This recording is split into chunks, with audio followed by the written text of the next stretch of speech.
নিজের অনুভূতিকে শব্দের রূপ দেন নামই হচ্ছে কথা। আমি আসলে তোমার মতো গুছিয়ে কথা বলতে পারি না।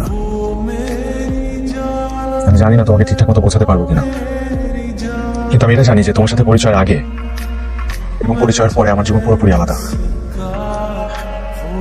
তোমার সাথে পরিচয়ের পর আমি নিজের মধ্যে এক অন্য সায়নকে আবিষ্কার করেছি। তোমার জন্য আমার মধ্যে এক অন্য ধরনের অনুভূতি কাজ করে, যে অনুভূতি আমি কোনো শব্দ দিয়ে ব্যাখ্যা করতে পারবো না। তবে হ্যাঁ, আমি এটাও বলছি না যে আমার জীবনে তুমি প্রথম মেয়ে না, কিন্তু এটা আমি বলতে পারবো বুকে হাত দিয়ে যে তোমার জন্য আমি যেটা ফিল করি সেটা আমি অন্য কারোর জন্য কখনো ফিল করিনি। তোকে দেখলে আমার মনের ভেতরে একটা প্রশান্তি কাজ করে।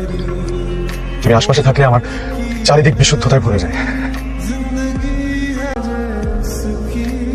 টিপিক্যাল লাভারদের মতো তোমাকে বলবো না ভালোবাসি অথবা লাভ ইউ, কারণ আমি জানি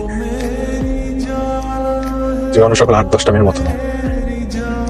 তোমাকে যদি ভালোবাসতে হয় তাহলে তোমার মতো করেই ভালোবাসতে হবে। তাই বলছি, আল্লাহকে করা আমার জীবনের শেষ দায় পাশে জায়নামাজে আমি তোমাকে চাই।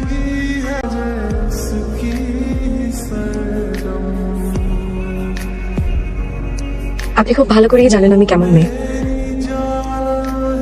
তাই এর উত্তরে আমি কি বলবো সেটাও আপনি খুব সহজেই অনুমান করতে পারবেন। তারপর উত্তরটা আমি তোমার মুখেই জানতে চাই।